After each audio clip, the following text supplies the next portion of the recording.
नमस्कार शेतकरी मित्रांनो, आपलं इंस्टाग्राम आणि यूट्यूब चॅनलवरती आपलं सर्वांचं स्वागत आहे. शेतकरी मित्रांनो, जर आपल्याला अद्रक पिकामध्ये जर चांगलं उत्पन्न घ्यायचं असेल तर आपल्याला अद्रक पिकामध्ये जे माती व्यवस्थापन आहे ते खूप महत्त्वाचं आहे.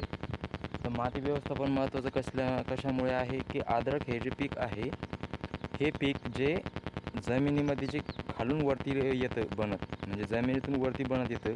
भरपूरशे लोकांना माहीत नाही राहत की अद्रक लोक म्हणते खाली जमिनीत बनत जाईल. तसं काही नाही राहत. अद्रक ही खालून वरती बनत येते.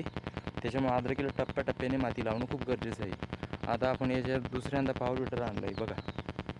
खूप अशी जबरदस्त माती लागलेली आहे. तुम्हाला दाखवतो मी समोरच्या कॅमेऱ्याने. हे बघू शकता तुम्ही ना.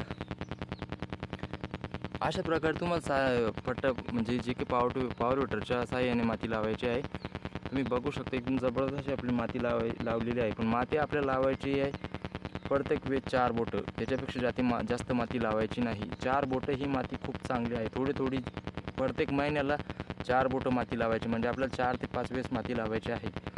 जेणेकरून तुमचं उत्पन्न 100% वाढणार आहे. आणि कधी पण माती लावायच्या टायमाला खत कुठलाही भेसळ डोस तुम्ही टाका आणि मग माती लावा, म्हणजे तुमचं खत पण जमिनीत दबून जाईल आणि तुम्हाला रिझल्ट पण चांगले येईल. आणि त्याच्यानंतर आपल्याला एकरी 2 लिटर NPK बॅक्टेरिया सोडायचे आहे. KSB, PSB, ज्या की कॅल्शियम, बोरॉन, मॅग्नेशियम, फॉस्फर, ज्या की बॅक्टेरिया NPK जे बॅक्टेरिया आहे त्या फॉस्फरिक ॲसिडच्या ते बॅक्टेरिया सोडायचे आहे. म्हणजे जेणेकरून आपलं जे फॉस्फरस आहे ते झाडाला मिळेल, पोटॅश मिळेल, नायट्रोजन मिळेल आणि आपल्याला त्याचा फायदा नक्की होईल. व्हिडिओ आवडला चॅनल सबस्क्राईब नक्की करा. धन्यवाद.